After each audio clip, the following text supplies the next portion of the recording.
İmam Rıza əleyhissalama alimu əhl-i beyt deyərdilər. Əhl-i beytin alimi. Hamısı alimdir. Amma İmam Rızanın məqamı bir başqadır. Hamı oturub yolun kənarında imamın gəlməsini gözləyir. Bir də gördülər kəcavə gəlir. Xahiş etdilər ki, ey Allah Rəsulunun nəvəsi, bir hədis deyin. Kəcavədən başını çıxartdı və dedi ki, La ilahə illallah hasni, fəmən dəxələ əminə min əzabi. La ilahə illallah mənim qalamdır, Allah buyurur. Kim o qalaya daxil olsa, amanda qalacaq. Hamının bildiyi hədisdir. Deyir, kəcavə biraz getdi, sonra dayandı. Bir kəlmə söz işlətdi orada, dedi, bi şurutiha və ənə min şurutiha.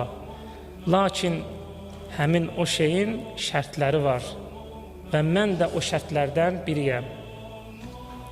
Bəli, la ilahə illallah Allahın alınmaz qalasıdır. Amma bu qalaya daxil olmağın şərti var və imam buyurur ki, mən özüm o şərtlərdən biriyəm. Yəni, mən deyəndə imamət.